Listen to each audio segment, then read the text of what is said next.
Hello everyone, welcome to my DP helping channel. আজকে তোমাদের Lucent থেকে ক্লাস করাবো। লুসেন্টে তোমাদের পলিটির যে চ্যাপ্টার অনুযায়ী ক্লাস চলছে তারই আজকে তোমাদের একটা পার্ট হবে হচ্ছে সিটিজেনশিপ। এই সিটিজেনশিপটা খুব ইম্পর্টেন্ট তোমাদের পলিটি থেকে, এখান থেকে এক্সামে খুবই প্রশ্ন আসে। তা এটা প্রথম থেকে শেষ পর্যন্ত তোমরা ক্লাসটা করবে, আশা করি তোমাদের অনেকটাই হেল্পফুল হবে। তোমাদের লুসেন্টের যে অবজেক্টিভ জেনারেল নলেজ যে বইটা আছে এমসিকিউ কোশ্চেনগুলো এবং তোমাদের জেনারেল নলেজে লুসেন্টের যে ডেসক্রিপটিভ বইটা আছে, দুটো প্যারালালি তোমাদের বাংলাতে করানো হচ্ছে সমস্ত ইনফরমেশান। তার সাথে তোমাদের এনসিআরটি বেসড কোশ্চেন রাখা হচ্ছে এবং এনসিআরটি বেসড তোমাদের এক্সট্রা ইনফরমেশান তোমাদের দেওয়া হচ্ছে, যেগুলো এক্সামের জন্য খুবই গুরুত্বপূর্ণ। লুসেন্ট যে জায়গাগুলো স্কিপ করেছে, যেগুলো ইম্পর্টেন্ট বলে মনে হয়, সেগুলো আমি প্রত্যেকটা ক্লাসের সাথে তোমাদের আমি অ্যাড করে দিই। যারা প্রত্যেক দিন তোমরা ক্লাসটা করছো তারা জানো লুসেন্টের ইনফরমেশান দিচ্ছি, তার সাথে এক্সট্রা ইনফরমেশানও কিন্তু রয়েছে। ওকে, এক্সাম ওরিয়েন্টেড। তো অবশ্যই তোমরা ক্লাসটা প্রথম থেকে শেষ পর্যন্ত করবে। প্রথমে আমি তোমাদের ডেসক্রিপটিভটা বোঝাবো, তারপর তোমাদের অবজেক্টিভ কোশ্চেনগুলো আছে। বোঝা গেল? তাহলে আজকে তোমাদের ক্লাস হবে সিটিজেনশিপ অর্থাৎ নাগরিকত্ব থেকে। এর আগে পলিটি তোমাদের 6টা ক্লাস হয়ে গেছে। ওকে, এখানে 6টা ক্লাসের ডিটেলস তোমাদের আমি দিয়ে রেখেছি। 6টা ক্লাস যারা এখনও পর্যন্ত করোনি অবশ্যই করে নেবে। ডেসক্রিপশন বক্সে লিঙ্ক দেওয়া রয়েছে প্লেলিস্টের, অবশ্যই তোমরা যেয়ে চেক করে নেবে। ওকে, আজকে তোমাদের সিটিজেনশিপ অর্থাৎ নাগরিকত্বটা হবে। ওকে, এছাড়া তোমাদের লুসেন্টের history, geography, biology, physics, computer এই সমস্ত ক্লাসগুলো চলছে। যারা ক্লাসগুলো করোনি অবশ্যই করে নেবে। তোমাদের হিস্ট্রি, বায়োলজি, জিওগ্রাফিগুলো কমপ্লিট রয়েছে, ফিজিক্সটা চলছে, কম্পিউটারটা প্রায় কমপ্লিট। অবশ্যই তোমরা এই ক্লাসগুলো করবে, তোমাদের এক্সামে অনেকটা হেল্প হবে। আসন্ন তোমাদের যে রেলের যে এক্সামগুলো চলছে সেইখানে কিন্তু তোমাদের এই চ্যাপ্টারগুলো থেকে অনেক প্রশ্ন কিন্তু কমন আসছে। তোমাদের যেগুলো আমি ডেসক্রিপটিভ এবং এমসিকিউ করিয়েছি এই ক্লাসগুলো, অবশ্যই তোমরা ক্লাসগুলো করে যাবে, তোমরা কিন্তু কমন পাবে। তোমাদের ফিজিক্স থেকে যে লাইটের চ্যাপ্টারটা করেছি, প্রত্যেক দিন প্রত্যেক শিফটে প্রায় 2, 4, 5টা করে কোশ্চেন আসছে, পুরো কনসেপচুয়াল একদম হুবহু কমন কিন্তু আসছে এখান থেকে। তাই অবশ্যই ক্লাসগুলো তোমরা যারা করোনি করে নেবে, এখান থেকে কিন্তু প্রশ্ন কিন্তু তোমাদের থাকবে। চলো আমরা তাহলে শুরু করি আজকে সিটিজেনশিপটা অর্থাৎ নাগরিকত্বটা। ওকে, দেখো প্রথমেই আমাদের জানতে হবে যে নাগরিকত্ব বলতে কি বোঝায়, মানে সিটিজেনশিপটা কি। সিটিজেনশিপের বাংলা হচ্ছে নাগরিকত্ব। নাগরিকত্ব হচ্ছে ব্যক্তি এবং রাষ্ট্রের মধ্যে যে সম্পর্ক, মানে একটা রাষ্ট্র থাকবে এবং একটা ব্যক্তি থাকবে, এদের দুজনের মধ্যে যে সম্পর্ক, এইটাই হচ্ছে অ্যাকচুয়ালি নাগরিকত্ব। নাগরিকত্ব দেশে থাকতে গেলে একটা নাগরিকত্ব থাকতে হয়। আমরা যে ভারতে আছি, ভারতে থাকলে যে ভারতের একটা নাগরিকত্বের প্রয়োজন। নাগরিকত্ব হলো একজন ব্যক্তির মর্যাদা বা আইনের অধীনে একটি সার্বভৌম রাষ্ট্রের অধীনে সদস্য বা একটি জাতির অন্তর্গত হিসাবে স্বীকৃতি বলতে পারো, যেটা তোমাদের সংজ্ঞা হিসাবে বলতে পারো। ওকে, এবার নাগরিকত্ব দুই প্রকার। নাগরিকত্ব প্রত্যেক দেশের নাগরিকত্ব আছে। ওকে, তাহলে প্রত্যেক দেশের যে নাগরিকত্ব আছে সেই নাগরিকত্ব দুই প্রকারের। ওকে, একটা হচ্ছে তোমার সিঙ্গেল সিটিজেনশিপ, একটা হচ্ছে তোমার ডুয়েল সিটিজেনশিপ। এবার সিঙ্গেল সিটিজেনশিপটা কি, মানে একক নাগরিকত্বটা কি, যেটা আমাদের ভারতে আছে। আর ডুয়েল সিটিজেনশিপটা যেমন তুমি বলতে পারো ইউএসএতে আছে। বোঝা যাচ্ছে বিষয়টা? তাই এই জিনিসটা কিন্তু জানবে, সিটিজেনশিপ দুই প্রকারের হয়ে থাকে। এবার দেখো ভারতে যে সংবিধানের কত নম্বর অনুচ্ছেদে এই নাগরিকত্ব সম্পর্কে বর্ণনা করা আছে, এখান থেকে খুবই প্রশ্ন দেয়। 5 থেকে 11 নম্বর যে আর্টিকেলগুলো আছে সেখানে নাগরিকত্বের ধারণা বর্ণনা করা আছে, এটা কিন্তু মনে রাখবে। এখান থেকে ডাইরেক্ট প্রশ্ন কিন্তু দিয়ে দেয়। এবার হচ্ছে নাগরিকত্ব ভারতের সংবিধানে কত নম্বর পার্টে বর্ণনা করা আছে, এখান থেকেও প্রশ্ন দেয়। পার্ট 2 হচ্ছে বর্ণনা করা আছে নাগরিকত্ব সম্পর্কে। আর্টিকেল 5 থেকে 11তে আছে, আর সেই আর্টিকেলটা কত নম্বর পার্টে আছে, 2 নম্বর পার্টে আছে। পার্ট বলতে তোমার অংশকে বোঝানো হচ্ছে। ওকে, অংশ ক্লিয়ার। এবার নাগরিকত্ব যেটা মানে সিটিজেনশিপটা কোন দেশের সংবিধান থেকে নেওয়া হয়েছে, কিছু তো অ্যাডাপশন করা হয়েছিল, সেইগুলো কোথা থেকে নেওয়া হয়েছে সেটা আমি ক্লাস করিয়ে দিয়েছি। আগে ক্লাস রয়েছে, যারা করনি করে নেবে। তাহলে নাগরিকত্ব নেওয়া হয়েছে ব্রিটিশ সংবিধান থেকে, এটাও কিন্তু জেনে রাখবে। ওকে, এইটুকুন ইনফরমেশনটা বেসিক তোমাদের প্রথমেই জানতে হবে। ভারতের সংবিধান একক নাগরিকত্বের কথা বলে, এটা বারবার বলছি, এটা মাথায় রাখবে। আর এই ধারণা গৃহীত হয়েছিল ইংল্যান্ডের সংবিধান অনুসারে, মানে ব্রিটিশ সংবিধান থেকে। 1955 সালে ভারতীয় পার্লামেন্টে পাস হয় ভারতীয় নাগরিকত্ব আইন। ওকে, এটাও কিন্তু মনে রাখবে। আমরা পরবর্তীতে আসবো 1955 সালের আইন সম্পর্কে। তাহলে যদি প্রশ্ন আসে যে ভারতের পার্লামেন্টে যে আইন পাস হয়েছিল নাগরিকত্ব সম্পর্কে, সেটা কত সালে, 1955 সালে, এটা কিন্তু মনে রাখবে। নাগরিকত্ব আইন 1955 সালে পাস হয়েছিল। ক্লিয়ার হলো এইটুকুন ইনফরমেশনটা? চলো আমরা পরবর্তী চলে যাব লুসেন্ট ইনফরমেশনে। তোমাদের অ্যাডিশনাল ইনফরমেশন দিলাম, আমি কিছু অ্যাডিশনাল ইনফরমেশন দেবো, মানে এক্সট্রা ইনফরমেশন থাকবে আমার, এবং সাথে তোমাদের লুসেন্ট ইনফরমেশনও থাকবে। ওকে, চলো লুসেন্ট ইনফরমেশনে কি বলছে দেখো। ভারতের সংবিধান সমগ্র ভারতের জন্য একক এবং অভিন্ন নাগরিকত্ব প্রদান করে, যেটা আমি তোমাদের বললাম। মানে ভারতের সংবিধান কি করে না, সমগ্র ভারতের জন্য একক হচ্ছে নাগরিকত্ব, মানে সিঙ্গেল সিটিজেনশিপ প্রদান করছে। ওকে, এটা কিন্তু মনে রাখবে, uniform citizenship whole of India. Okay, এই লাইনটা কিন্তু খুব ইম্পর্টেন্ট। তোমাদের এখানে ইংলিশটা দিয়েছে, এদিকে বাংলাটা রয়েছে। তোমাদের ডেসক্রিপটিভ বইটা যেটা আছে লুসেন্টের, সেখানে কিন্তু এইটা পেয়ে যাবে। দেখো নেক্সট হচ্ছে তোমার কি সংবিধানের সূচনায় ভারতের ভূখণ্ডে বসবাসকারী এবং ভারতের ভূখণ্ডে জন্মগ্রহণকারী প্রত্যেক ব্যক্তিকে ভারতের নাগরিকত্ব দেওয়া হয়েছিল। এই লাইনটা কেন বলছে দেখো ভালো করে বোঝো। সংবিধান যখন সূচনা হয়েছিল, মানে যখন সংবিধান লেখা হচ্ছিল, সেই সময়তে ভারতের ভূখণ্ডে, মানে ভারতের ভূখণ্ডে বলতে কি ভারতের উপরে বসবাসকারী এবং ভারতের ভূখণ্ডে জন্মগ্রহণকারী, হয় সে বসবাস করছে ভারতে, নয় সে জন্মগ্রহণ করছে, যে কোনো পদ্ধতিতেই হচ্ছে প্রত্যেক ব্যক্তিকে ভারতের নাগরিকত্ব দেওয়া হয়েছিল। সংবিধান যেই সময় সূচনা হয়, সংবিধান যেই সময় লেখা হয়েছিল, সেই সময়ে যারা জন্মগ্রহণ করছে বা সেই সময় যারা বসবাস করছে ভারতে, তাদের প্রত্যেককেই ভারতের নাগরিকত্ব দেওয়া হয়েছিল। এবার এখানে একটা কন্ডিশন আছে, বলছে বা মানে আরও কিছু কিছু কথা বলা হয়েছে লুসেন্টে। কি বলছে দেখো, হয় আর একটা পয়েন্ট তোমাদের উল্লেখ করেছে, হয় সমগ্র পিতামাতার জন্ম ভারতের ভূখণ্ডে হতে হবে, মানে পিতামাতা যিনি থাকবেন তিনি হয় ভারতের ভূখণ্ডে জন্মগ্রহণ করতে হবে, বা যখন সংবিধান প্রবর্তন হচ্ছেন তার 5 বছর আগে সময় ধরে ভারতের ভূখণ্ডে বসবাস করতে হবে। এই দুটো কন্ডিশন। তার মানে এটা থেকে কি বুঝলে, ভারতের সিটিজেনশিপ তখনই পাবে যখন সংবিধান রচনা হয়েছিল সেই সময় কি বলা হয়েছিল, যে ভারতে জন্মগ্রহণ করো অথবা ভারতে হচ্ছে তোমার বসবাস করো, তাহলেই তুমি ভারতের সিটিজেনশিপ হবে। এবার কি, তার পিতা মাতার জন্ম কিন্তু ভারতের ভূখণ্ডে হতে হবে, তবে তার সন্তানরা ভারতের সিটিজেনশিপ পাবে।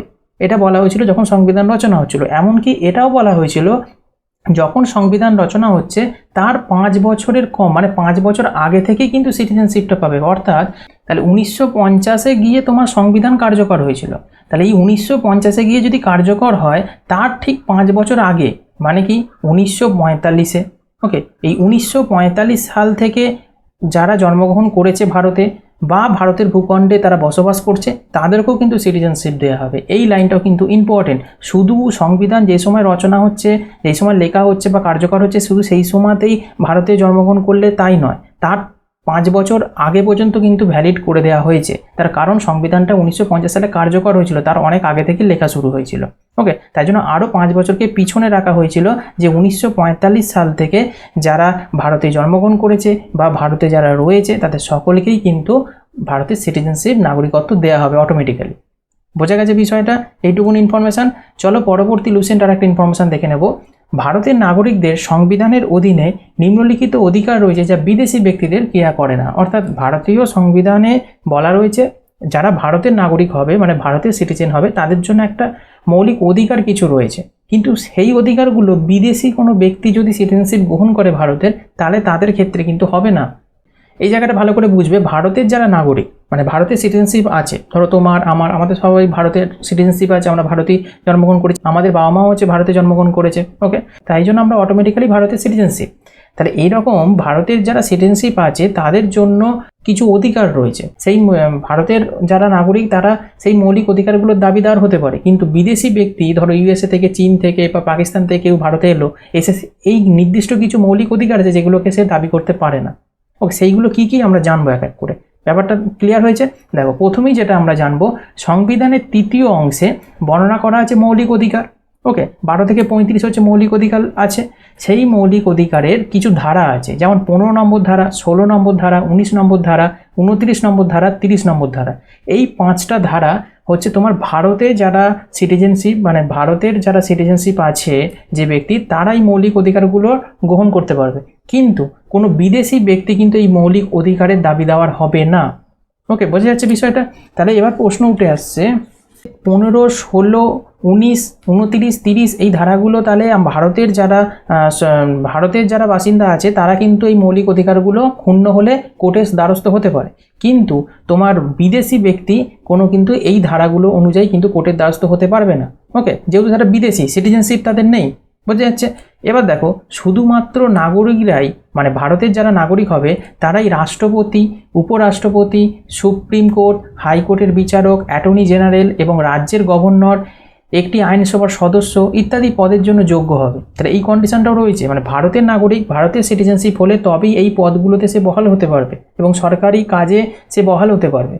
কিন্তু যদি বিদেশি ব্যক্তি ভারতে যদি আসে, ধরো ঘুরতে এসেছে কোনো ব্যক্তি, ওকে, বা এখানে ট্রাভেলিং করতে এসেছে, কিছুদিন সে এখানে রয়েছে, সে যতই থাকুক না কেন তাকে কিন্তু এই সমস্ত পদে কখনোই হচ্ছে বহাল করা হবে না, মানে এই সমস্ত পদে রাখা হবে না।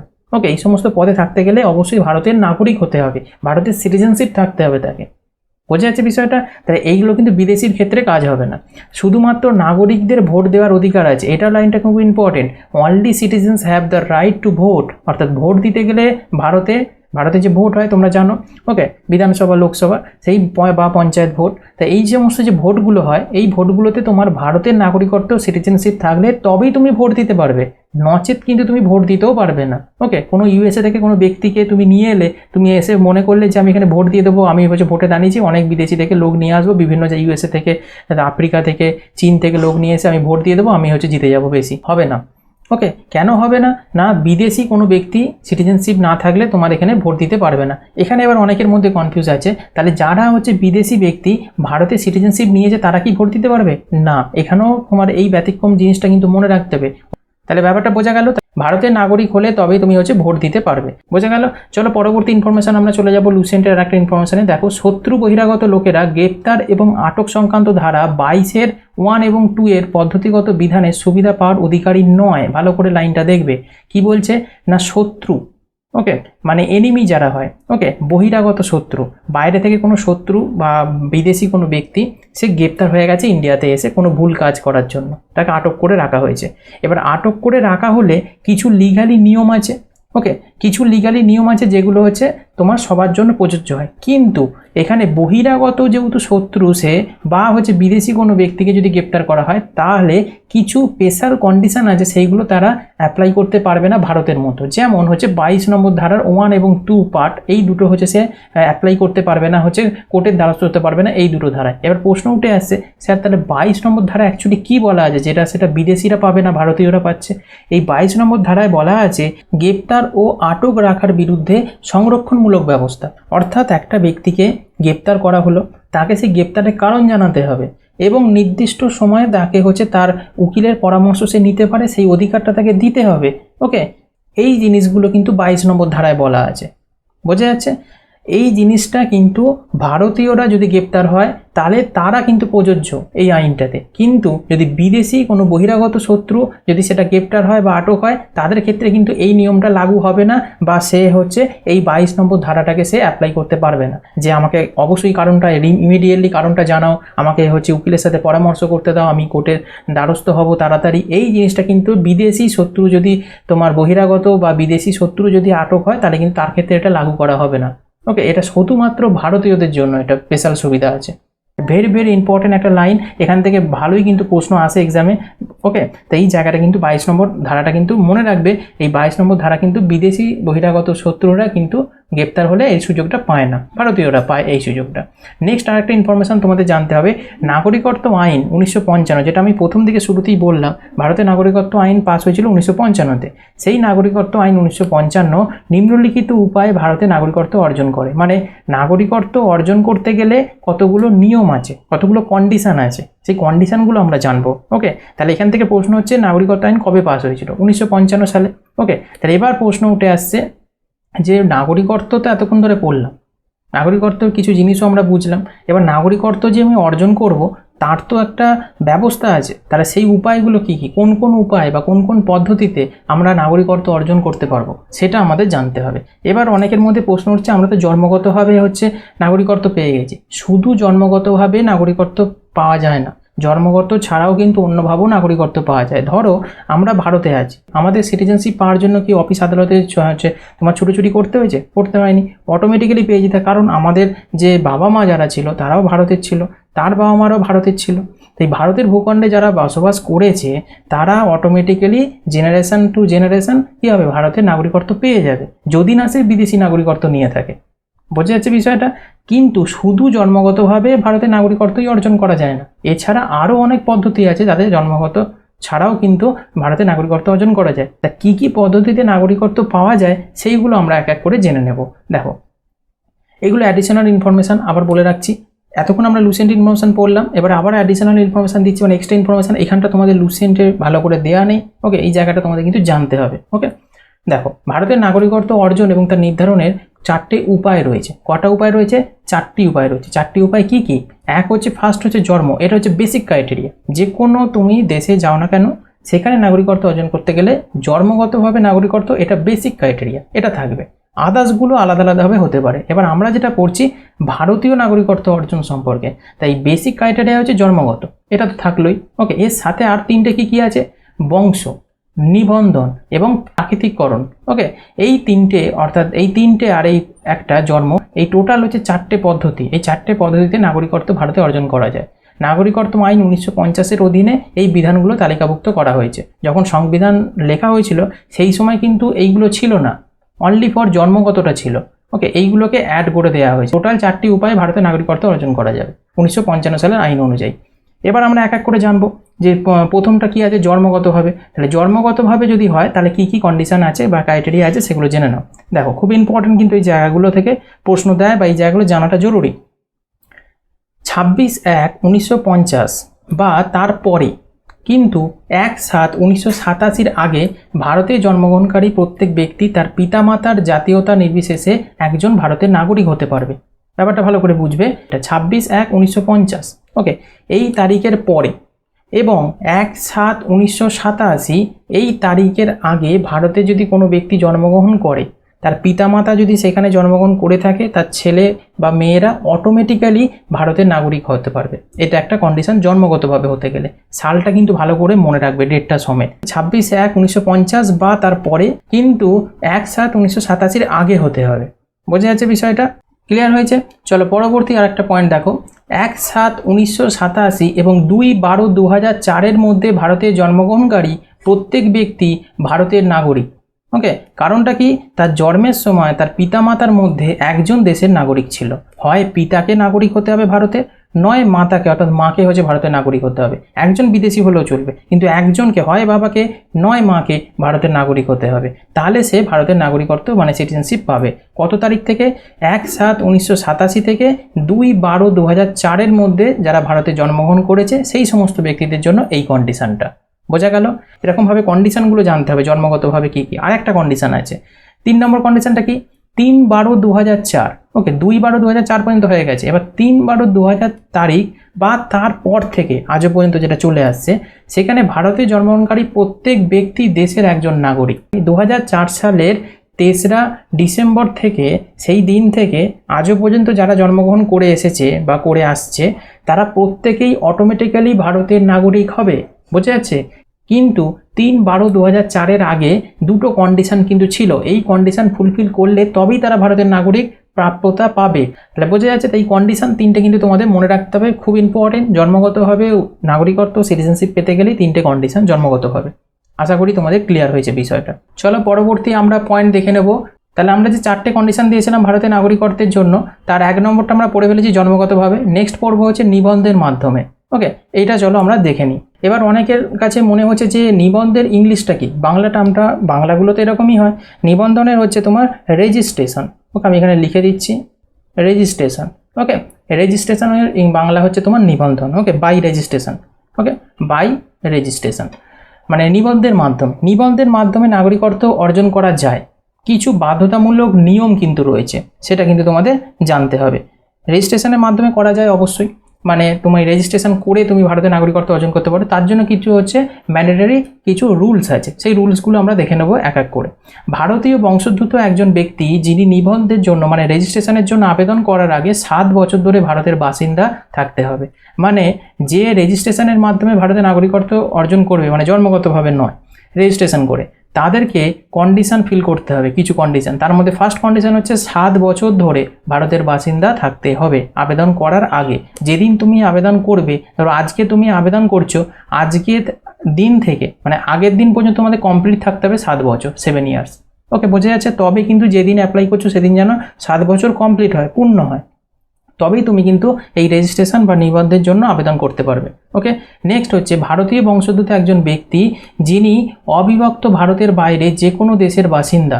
ওকে, এই কন্ডিশনটা তোমাদের থাকবে। বংশোদ্ভূত বলতে সে ভারতে জন্মগ্রহণ করেছে, তার বাবা মা ভারতে জন্মগ্রহণ করেছে, এরকম একজন ব্যক্তি যিনি অবিভক্ত ভারতের বাইরের যে কোনো দেশের বাসিন্দা হতে হবে, তবে সে রেজিস্ট্রেশন করতে পারবে। ওকে, তারপর দেখো একজন ব্যক্তি যিনি একজন ভারতীয় নাগরিকদের সাথে বিবাহিত এবং রেজিস্ট্রেশনের জন্য আবেদন করার আগে অন্ততপক্ষে 7 বছর বসবাস করতে হবে ভারতে। ধরো একজন ব্যক্তি যিনি ভারতের একটা নাগরিকের সাথে বিবাহ বন্ধনে আবদ্ধ হয়েছে, সেটা ছেলে হতে পারে একটা মেয়ের সাথে বিবাহ বন্ধনে, বা একটা মেয়ে ছেলের সাথে বিবাহ বন্ধনে আবদ্ধ হয়েছে।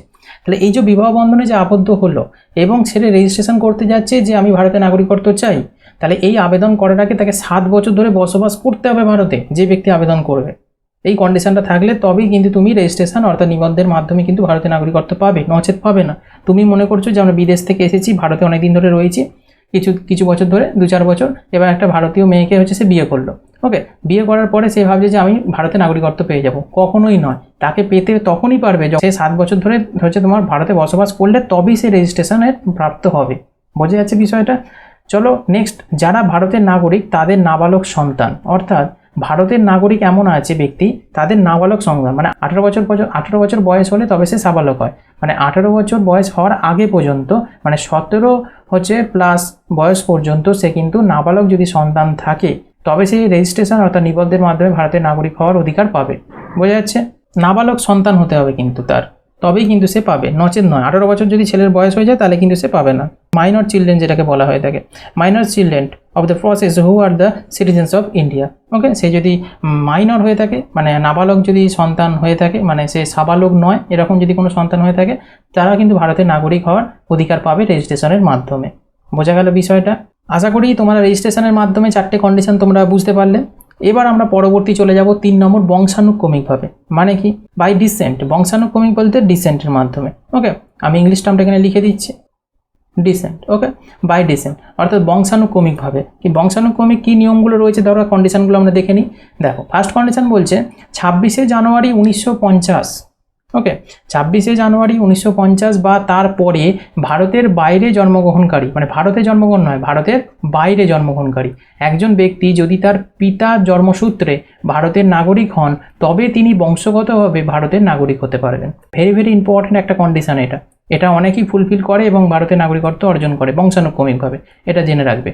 দেখো, 26শে জানুয়ারি 1950, মানে 1950 সালে 26শে জানুয়ারির তারিখ থেকে বা তারপর থেকে ভারতের বাইরে জন্মগ্রহণকারী একজন ব্যক্তি, আমি তোমাদের এক্সাম্পল দিয়ে এটা বোঝাচ্ছি। ধরো এটা ইন্ডিয়া, ওকে, এটা হচ্ছে তোমার ইন্ডিয়া।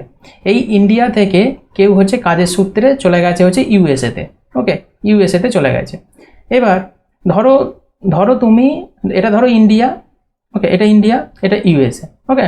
এবার তুমি ধরো কাজের সূত্রে, মানে জবের সূত্রে তুমি ইউএসএতে চলে গেছো, ওখানে যে তোমার স্ত্রীকেও নিয়ে গেছো, ধরো তুমি স্ত্রীকে নিয়ে তুমি কাজের সূত্রে ওখানে চলে গেছো। এবার ওখানে যাওয়ার পর তোমার ওখানে সন্তান হয়েছে, সেই ছেলেটা কি ভারতের নাগরিকত্ব পাবে? কন্ডিশন হচ্ছে এইটাই যে 26শে জানুয়ারি 1950 বা তারপরে ভারতের বাইরে জন্মগ্রহণকারী একজন ব্যক্তি যদি তার পিতা জন্মসূত্রে ভারতের নাগরিক হন, মানে এই যে তুমি এখানে চলে গেছিলে, তুমি তো জন্মগ্রহণ করেছিলে কোথায়? ভারতে। যদি সেটা 26শে জানুয়ারি 1950 সালের পর হয় তবেই কিন্তু এই কন্ডিশনটা লাগু হচ্ছে। তবে তুমি যদি ভারতে জন্মগ্রহণ করে থাকো, তুমি তারপর হচ্ছে ইউএসএতে গেছো এবং তোমার সন্তান হয়েছে, সে কিন্তু অটোমেটিক্যালি তোমার ভারতীয় সিটিজেনশিপ পাবে। কেন না? তার পিতা অর্থাৎ তুমি হচ্ছে ভারতের নাগরিক ছিলে। কথাটা ক্লিয়ার হয়েছে আশা করি? যে তুমি যেহেতু ভারতের নাগরিক ছিলে, তুমি না জন্মগ্রহণের অনেক পরেতেই তুমি ইউএসএতে গেছো, ওকে, যে সেখানে তোমার ছেলে বা মেয়ে আছে, তাহলে সে কিন্তু তোমার বিদেশের মাটিতে তোমার হচ্ছে ছেলে মেয়ে জন্মগ্রহণ করেছে, তাহলে কিন্তু সে অটোমেটিক্যালি তোমার বংশগতভাবে বংশানুক্রমিকভাবে কিন্তু সেই ছেলে ভারতের নাগরিকত্ব পাবে। এইটা কিন্তু তোমাদের এই ইনফরমেশানে বলা হচ্ছে।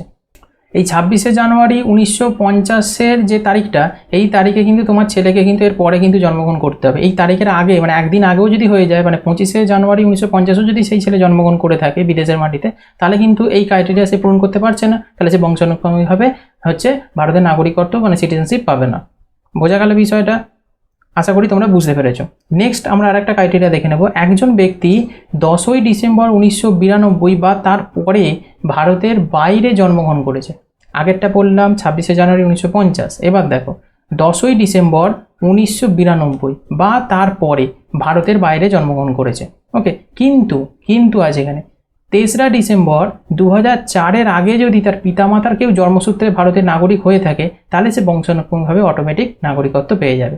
ঠিক এই একই কন্ডিশন, কিন্তু সালটা শুধু আলাদা।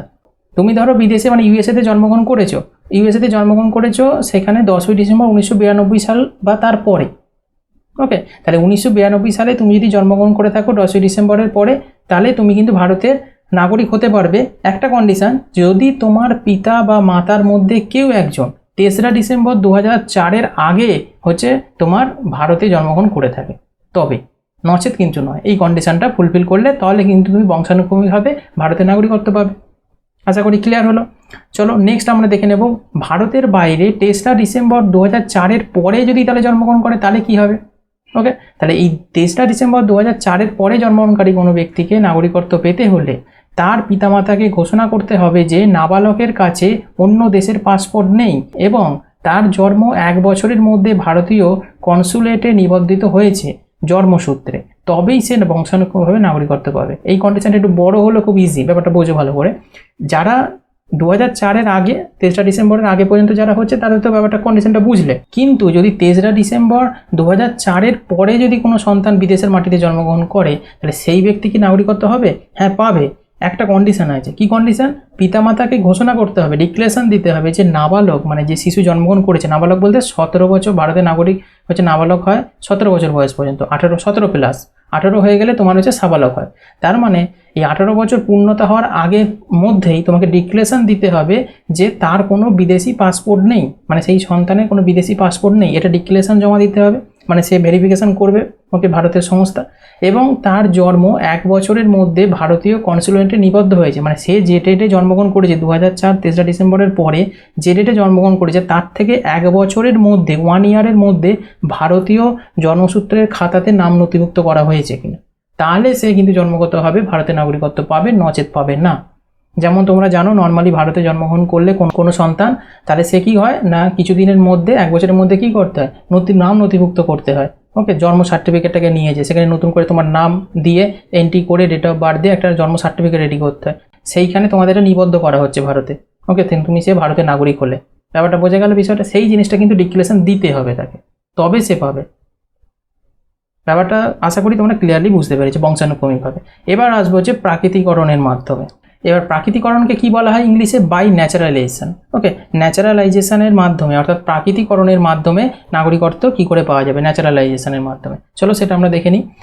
ধরো কজন ব্যক্তি স্বাভাবিককরণের মাধ্যমে মানে ন্যাচারালাইজেশনের মাধ্যমে নাগরিকত্ব অর্জন করতে পারেন যদি তিনি সাধারণত 12 বছর ভারতের বাসিন্দা হন, মানে 12 বছর ধরে যদি ভারতের বাসিন্দা হন।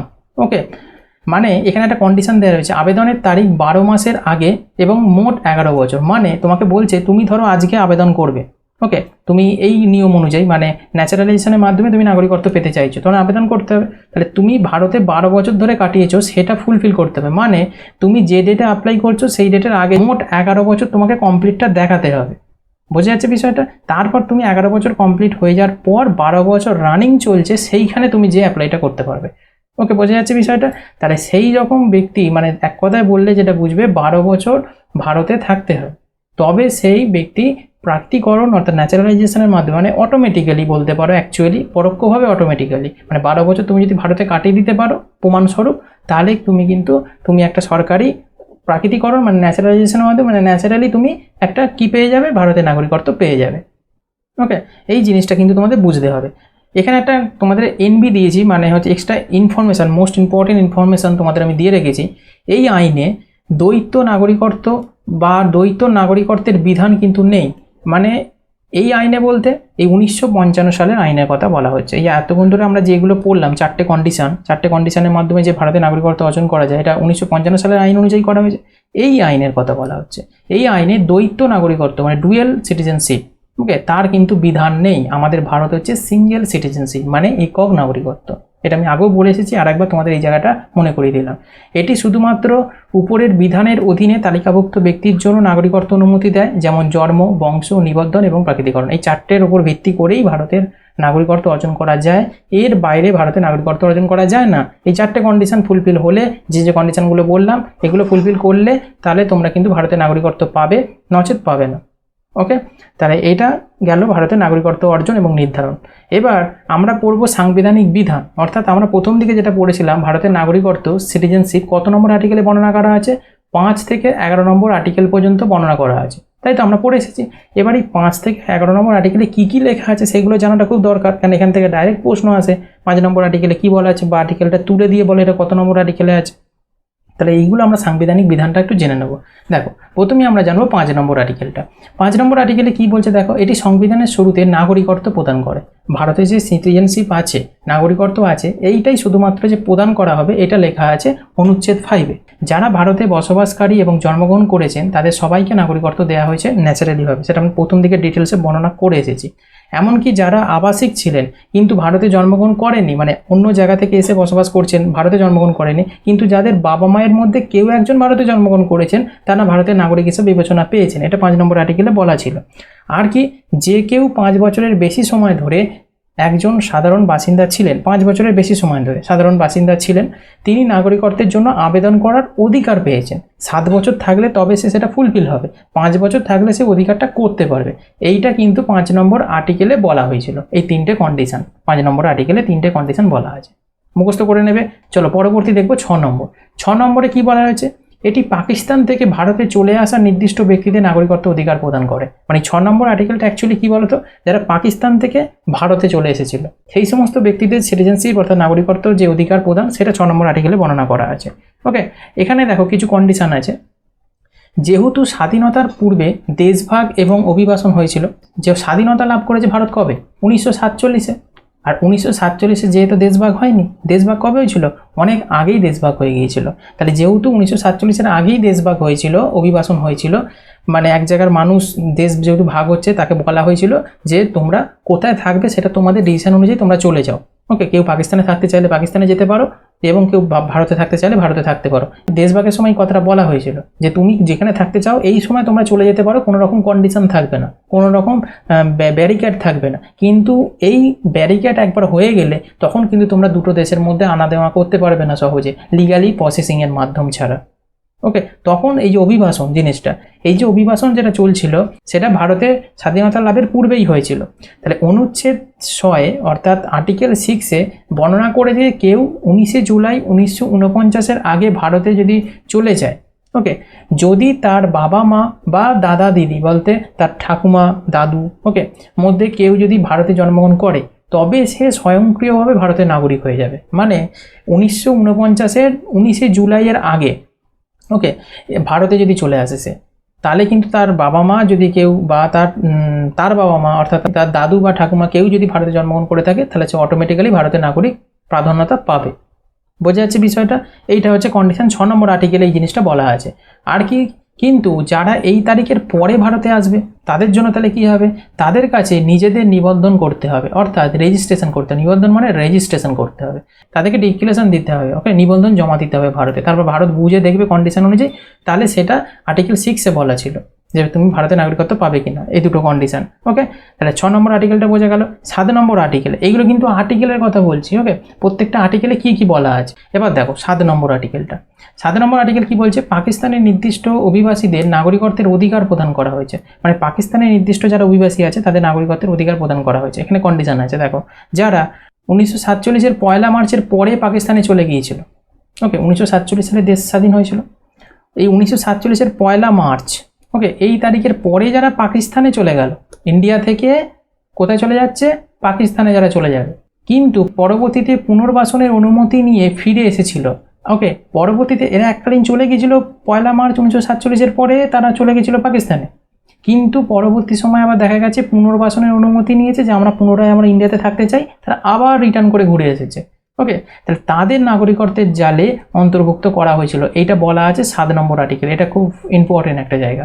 প্রথমে যারা চলে গেছিলো 1 মার্চ 1947-এর পরে যে আমরা পাকিস্তানে থাকবো, ইন্ডিয়াতে থাকবো না, চলে গেল, কিন্তু পরবর্তীতে আবার তারা পুনর্বাসনের দাবি নিয়ে, মানে পুনরায় আমরা ভারতে থাকতে চাই এই দাবি নিয়ে তারা ভারতে ফিরে আসে। এবার এসে বলছে আমাদের ভারতের নাগরিকত্ব পাবো। এই জিনিসটা হচ্ছে ভারতের তোমার আর্টিকেল 7-এ বলা আছে এই কন্ডিশনটা। আর কি বলা আছে, এই 7 নম্বর আর্টিকেলে বলা আছে তাদের প্রতি সহানুভূতিশীল ছিল যারা পাকিস্তান থেকে স্থানান্তরিত হয়েছিল। সহানুভূতিশীল কথাটা কেন, যে তুমি পাকিস্তান থেকে তুমি ফিরে এসেছো বলে তোমার উপর অত্যাচার করা হবে এরকম কোনো বিষয় নয়। সহানুভূতিশীল ছিল তাদের প্রতি যারা পাকিস্তান থেকে স্থানান্তরিত হয়েছিল, এবং তাদের উদ্বাস্তু বলে অভিহিত করেছিল তাদের চেয়ে যারা বিভ্রান্তির মধ্যে পাকিস্তানে আটকা পড়েছিল বা সেখানে গিয়েছিলেন তারা শীঘ্রই ফিরে আসার সিদ্ধান্ত নিয়েছিলেন। কেন নিয়েছিল তোমরা জানো, ভারত একটা সুস্থ স্বাভাবিক দেশ, পাকিস্তানের মতো হচ্ছে ওরকম তো দেশ নয়। ওকে, পাকিস্তানে কি তুমি ভারত থেকে কেন এসেছো বলি তাকে মারধর শুরু করে দেবে, হয়তো এরকমই একটা মানে সবসময়তেই একটা আতঙ্ক টাইপের, সবসময়তে একটা বিরোধী টাইপের দেশ হচ্ছে পাকিস্তান। ওকে, মাথায় কিছু বুদ্ধি নেই, শুধু শুধু লাফাতে থাকে, তো সেই রকম দেশ হচ্ছে পাকিস্তান। তো এই পাকিস্তানের ব্যক্তিদের এমন কন্ডিশন মাঝে মাঝে নিয়ে আসে যে তারা নিজেরাই জানে না তারা কি করতে চাইছে। কিন্তু ভারত তো সেই রকম নয়, ভারত হচ্ছে একটা সহানুভূতিশীল ছিল এই মানুষদের প্রতি। তোমরা গেছো তো কি হয়েছে, তোমরা ইন্ডিয়া থেকে তোমাদের ভালো লাগেনি, তোমরা পাকিস্তানে চলে গিয়েছিলে, কিন্তু তোমরা আবার হচ্ছে পরবর্তীতে পুনর্বাসনের অনুমতি নিয়ে তোমরা ভারতে থাকবে, ফিরে আসতে তো ভালো কথা, ফিরে আসতে পারো। তাদের প্রতি অত্যাচার করবো, তাদেরকে কোনো রকম ভারতীয় ক্রাইটেরিয়াগুলো পূরণ করতে দেবো না, এরকম কোনো কন্ডিশন না। ক্রাইটেরিয়া পূরণ করো, ভারতে থাকো, আবার কোনো অসুবিধা নেই। তাদের প্রতি সহানুভূতিশীল হয়েছিল ভারত সরকার, আর সেইটাই বলা আছে আর্টিকেল 7-এ। বোঝা যাচ্ছে বিষয়টা। আর এই জন্য কিন্তু পাকিস্তানের অনেক ব্যক্তি এই সহানুভূতিশীল পেয়েছিল বলেই কিন্তু অনেক ব্যক্তি কিন্তু পাকিস্তান থেকে ইন্ডিয়াতে ফিরে এসেছিল। ওকে, সিদ্ধান্ত নিয়েছিল যে আমরা ফিরে চলে যাবো, কেন পাকিস্তানের মানুষ সুবিধাজনক ছিল না। ওকে, যারা বুঝতে পেরেছিল তারা ইন্ডিয়াতে চলে এসেছিলো। তাহলে এই কন্ডিশনটা কিন্তু আর্টিকেল 7-এ বর্ণনা করা আছে। ওকে, এবার দেখো আর্টিকেল 8-এ কি বর্ণনা করা আছে।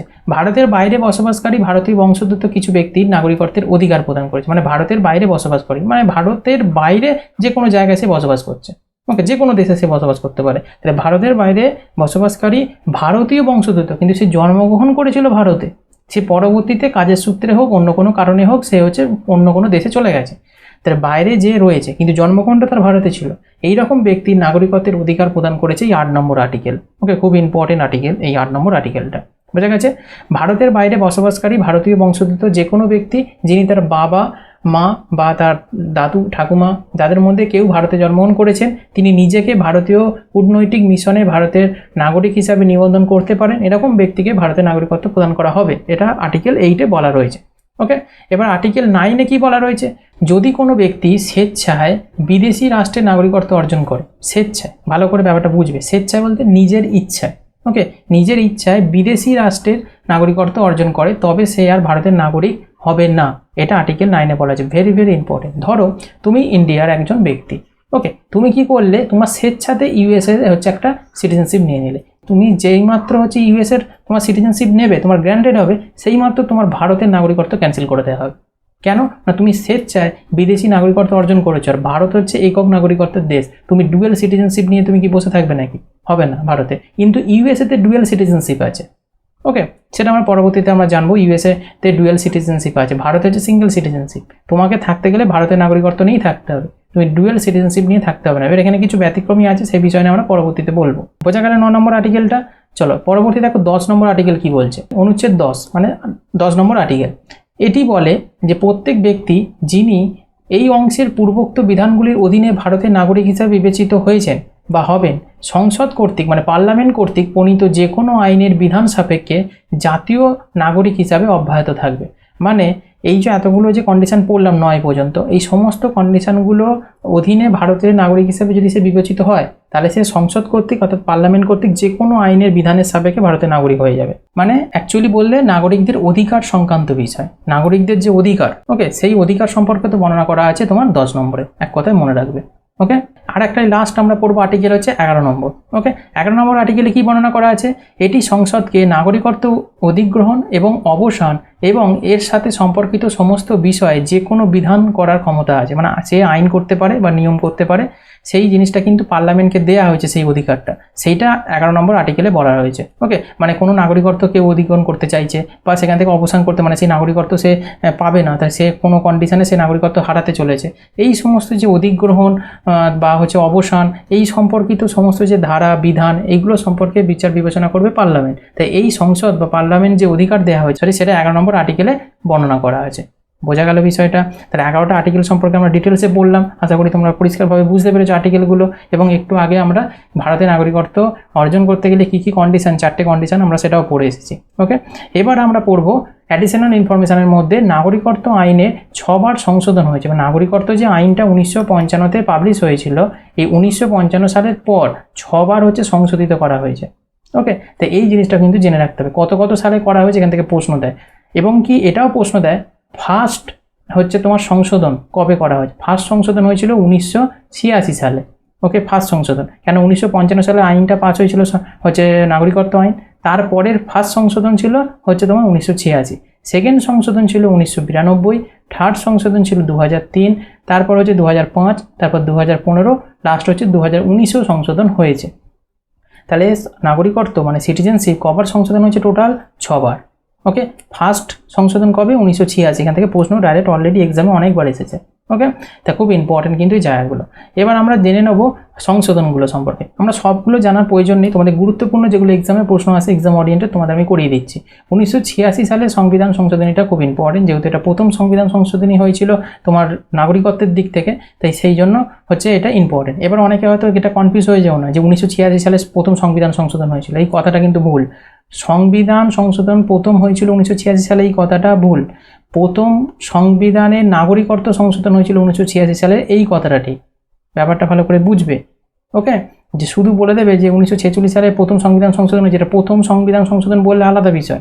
প্রথম সংবিধান সংশোধন যদি বলতে তাহলে সেখানে আনসার হয়ে যেত 1951 সালে। 1951 সালে প্রথম সংবিধান সংশোধন হয়েছে, সেটা কিন্তু এখানে কথা বলা হচ্ছে না।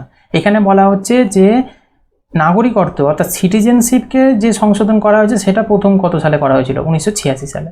ব্যাপারটা ভালো করে বুঝলে ব্যাপারটা, এই জায়গাগুলো অনেকে ভুল করে ফেলে, তাই জন্য আমি এই জায়গাগুলোকে ভালো করে তোমাদের বলে দিচ্ছি বিষয়টা। বুঝতে পারছো বিষয়টা? চলো আমরা 1986 সালে সংশোধনীটা দেখে নিই।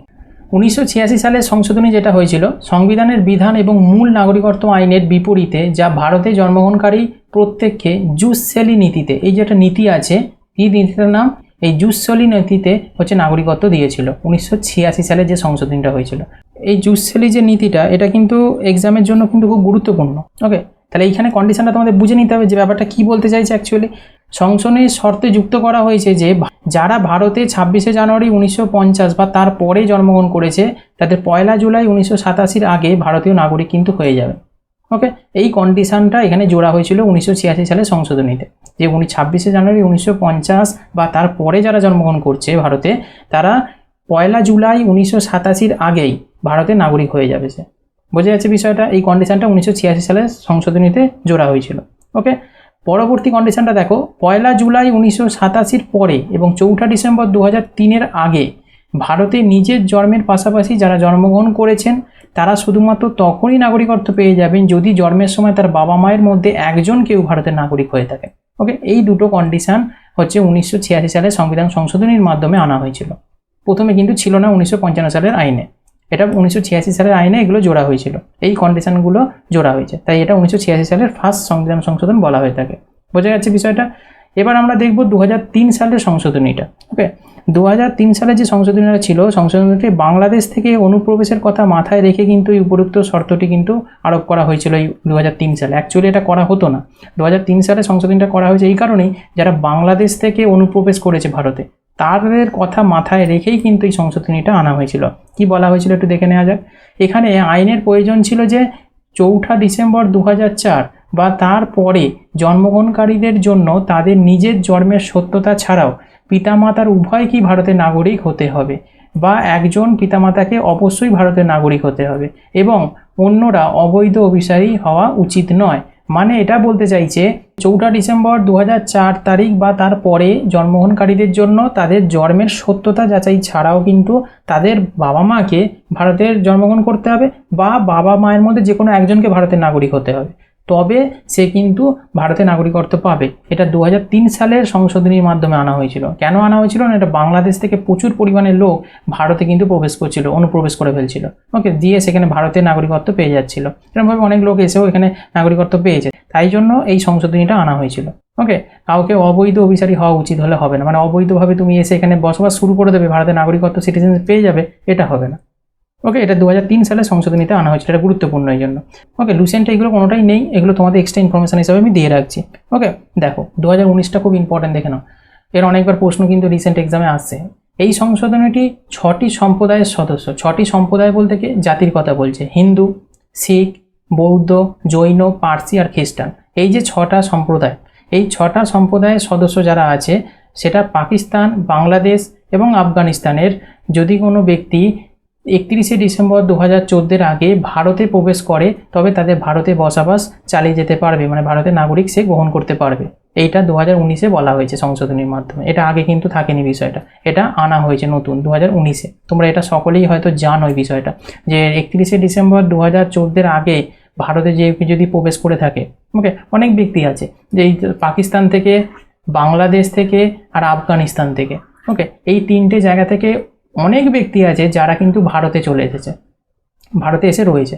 যারা এই 31শে ডিসেম্বর 2014 আগে পর্যন্ত এসেছিল তাদেরকে ভারতের নাগরিকত্ব দেওয়া হবে। এইটা 2019-এর সংশোধনীর মাধ্যমে বলা হয়েছে সংবিধানে। বোঝা যাচ্ছে বিষয়টা? কিন্তু যারা 31শে ডিসেম্বর 2014 পরে আসবে, মানে এই তারিখের পর যারা আসবে ভারতে, তারা কিন্তু আর ভারতের নাগরিকত্ব পাবে না।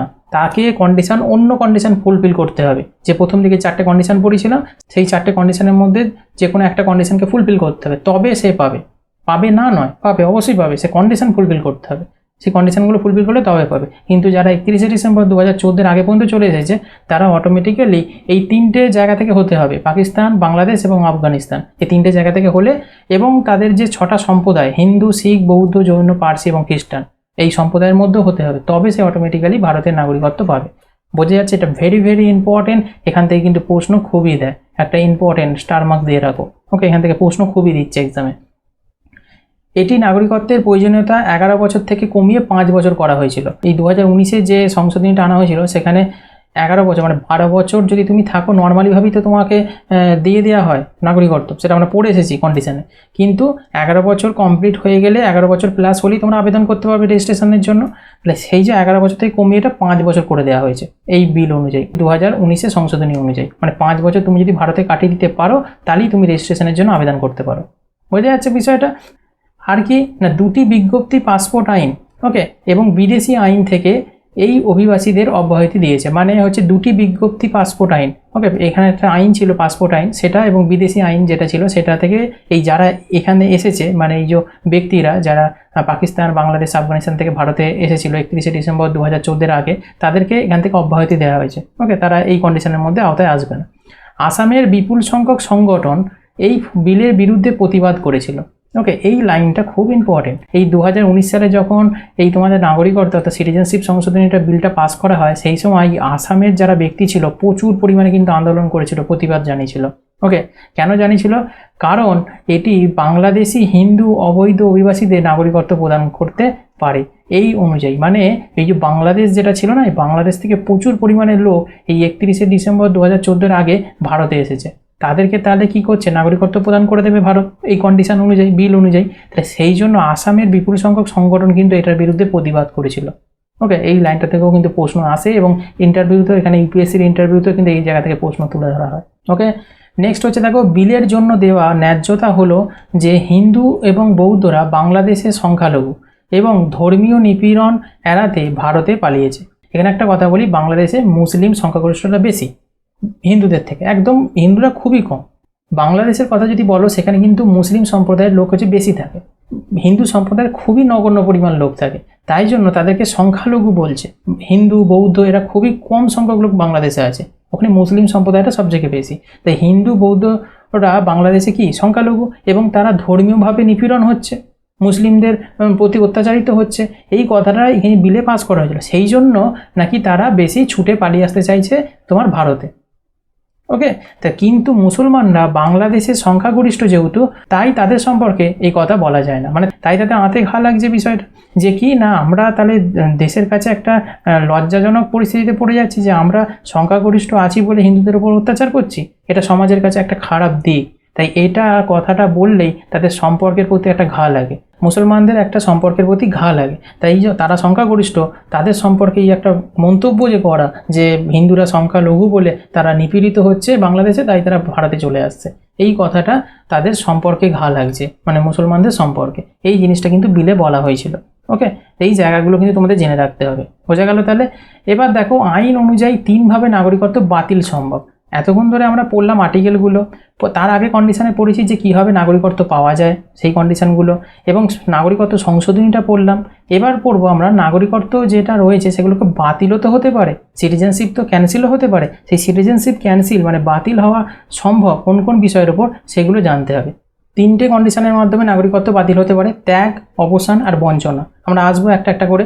প্রথমে আমরা দেখে নেব ত্যাগের মাধ্যমে। ভারতে কোনো নাগরিক যদি অন্য দেশের নাগরিককেও যদি নির্ধারিত পদ্ধতিতে একটি ঘোষণার মাধ্যমে, মানে একটা ডিক্লারেশনের মাধ্যমে তার ভারতীয় নাগরিকত্ব ত্যাগ করে, তাহলে তিনি ভারতের নাগরিকত্ব হওয়া বন্ধ করে দেন। ওকে, তবে তিনি ভারতের নাগরিক হওয়া কী হয়ে যাবে, বন্ধ হয়ে যাবে। মানে কোনো ব্যক্তি যদি সে নিজে ডিক্লারেশন দেয় যে আমি ভারতের নাগরিক থাকবো না, আমি অন্য কোনো দেশের হচ্ছে নাগরিকত্ব নেবো, তাহলে সে অটোমেটিক্যালি মানে ত্যাগ করছে ভারতের নাগরিকত্ব, তার মাধ্যমে সে আর কিন্তু বাতিল হতে পারে নাগরিকত্ব। বোঝা গেল? যখন একজন পুরুষ ভারতের নাগরিক বন্ধ করে দেন, তখন তার প্রতিটি নাবালক শিশুও ভারতের নাগরিক হওয়া বন্ধ করে দেয়। এই লাইনটা ভেরি ভেরি ইম্পর্টেন্ট। মানে ধরো তুমি হচ্ছে ভারতের নাগরিকত্ব এতদিন ছিল, তোমার মনে হলো যে আমি ভারতের নাগরিকত্ব আর থাকবো না, আমি অন্য দেশের নাগরিকত্ব নেবো। ভারত যেহেতু সিঙ্গেল সিটিজেনশিপ, ডবল তো নাগরিকত্ব নেওয়া যাবে না, তাই আমি ইউএসের নাগরিকত্ব নিতে চলে গেলাম। ওকে, এটা চলে গেলে তুমি মনে মনে ভাবলে যে আমি তো ইউএসের নাগরিকত্ব নিয়ে নিয়েছি, আমার নাগরিকত্ব ক্যান্সেল হয়েছে, আমার ফ্যামিলি যারা ভারতে রয়েছে, ওকে, তাদের নাগরিকত্ব তো রইলো, আমি তো এখানে ইউএসএ নিলাম না। তুমি নিচ্ছ মানে বিদেশি নাগরিকত্ব, তোমার সন্তান যারা থাকবে তারা কিন্তু ভারতের নাগরিকত্ব ক্যান্সেল হয়ে যাবে। এটা কিন্তু একটা ভাইটাল পয়েন্ট, এই জায়গাটা কিন্তু ভালো করে বুঝবে যে তুমি নাগরিকত্ব, বিদেশি নাগরিকত্ব নিয়েছো এবং ত্যাগের মাধ্যমে তুমি নাগরিকত্ব ক্যান্সেল করেছো স্বইচ্ছে, এবং তাই জন্য তোমার সন্তানেরও কিন্তু ভারতের নাগরিকত্ব ক্যান্সেল হয়ে যাবে। বোঝা গেল? এই জাতীয় শিশু পূর্ণ বয়স প্রাপ্তির পর 1 বছরের মধ্যে ভারতের নাগরিকত্ব পুনরায় শুরু করার ইচ্ছার ঘোষণা দিয়ে ভারতের নাগরিক হতে পারেন। তাহলে এবার প্রশ্ন উঠে আসছে যে তাহলে এ কি কোনোদিন ভারতের নাগরিকত্ব পাবে না? অবশ্যই পাবে, যেহেতু তার পিতা ভারতে জন্মগ্রহণ করেছিল, স্বইচ্ছায় ত্যাগ করেছিল। সে যখন 18 বছর পূর্ণ হবে সেই সন্তানের, সে 18 বছর পূর্ণ হলে সে একটা রেজিস্ট্রেশন ফর্ম ফিল করবে এবং ডিক্লারেশন জমা দেবে যে আমার বাবা ভারতে জন্মগ্রহণ করেছিল, পরবর্তীতে সে ইউএসের হচ্ছে সিটিজেনশিপ নিয়ে নিয়েছে, তাই আমি এখন ভারতের নাগরিকত্ব পেতে চাই। এই হিসাবে সে যদি ডিক্লারেশন জমা দেয়, রেজিস্ট্রেশন ফর্ম পূরণ করে ক্রাইটেরিয়া অনুযায়ী, তাহলে কিন্তু সেই সন্তান আবার কিন্তু ভারতের নাগরিকত্ব পেয়ে যাবে। বোঝা যাচ্ছে? কিন্তু যতদিন পর্যন্ত সেই পূর্ণবয়স্ক না হচ্ছে ততদিন পর্যন্ত কিন্তু ভারতের নাগরিকত্ব হারিয়ে ফেলবে। বোঝা যাচ্ছে বিষয়টা? তাহলে এই ত্যাগের মাধ্যমে ভারতের নাগরিকত্ব ক্যান্সেল হতে পারে, এটা কিন্তু খুব ইম্পর্টেন্ট। চলো আমরা পরবর্তীটা জেনে নেব। দেখো, পরবর্তী হচ্ছে অবসান। অবসানের মাধ্যমে কি করে নাগরিকত্ব মানে সিটিজেনশিপ ক্যান্সেল হতে পারে? ভারতের নাগরিকত্ব বাতিল করা যেতে পারে যদি কোনো নাগরিক শুনেছেন বা স্বেচ্ছায় কোনো বিদেশি দেশে নাগরিকত্ব গ্রহণ করে। অর্থাৎ ত্যাগেরই মতনই, কিন্তু ত্যাগের অনেকগুলো কন্ডিশন যেমন ছিল সেরকম অনুযায়ী অবসানটা একটু অন্য ধরনের। কি না, তুমি যদি ভারতের নাগরিক, ধরো তুমি ভারতের নাগরিক, তুমি স্বইচ্ছায় কী করলে অন্য দেশের হচ্ছে তুমি নাগরিকত্ব নিয়ে নিলে, ইউকে নিয়ে নিলে, ওকে, বা ইউএসএ নিয়ে নিলে, ওকে, তাহলে কি হবে, তোমার নাগরিকত্ব অটোমেটিক ক্যান্সেল হয়ে যাবে। ওকে, তাহলে এই যে তুমি স্বইচ্ছায় স্বেচ্ছায় কোনো বিদেশি নাগরিকত্ব গ্রহণ করছো, তাহলে কিন্তু তোমার ভারতের নাগরিকত্ব ক্যান্সেল করা হবে। এটা হচ্ছে তোমার অবসানের মাধ্যমে। আগেরটা ছিল যে ত্যাগ, তুমি ত্যাগ করে দিচ্ছ, তোমার ভালো লাগেনি, তুমি সেটা ত্যাগ করে সেটা অন্য দেশের নাগরিকত্ব নিচ্ছিলে, তখন সেটা ত্যাগ ছিল। অবসানটা কি? অবসানটা তুমি স্বেচ্ছায় হচ্ছে নাগরিকত্ব ত্যাগ করে অন্য দেশের নাগরিকত্ব নিচ্ছ, তখন তোমার ভারতের নাগরিকত্ব ক্যান্সেল করা হবে। আর একটা কি? বঞ্চনা। বঞ্চনার মাধ্যমে কিন্তু নাগরিকত্ব বা সিটিজেনশিপ ক্যান্সেল হয়। কীরকম না, ভারত সরকার কিছু ক্ষেত্রে একজন ব্যক্তিকে তার নাগরিকত্ব থেকে বঞ্চিত করতে পারে, ভারত সরকারের এই অধিকার আছে, কিন্তু এটা সব নাগরিকদের ক্ষেত্রে কিন্তু প্রযোজ্য নয়।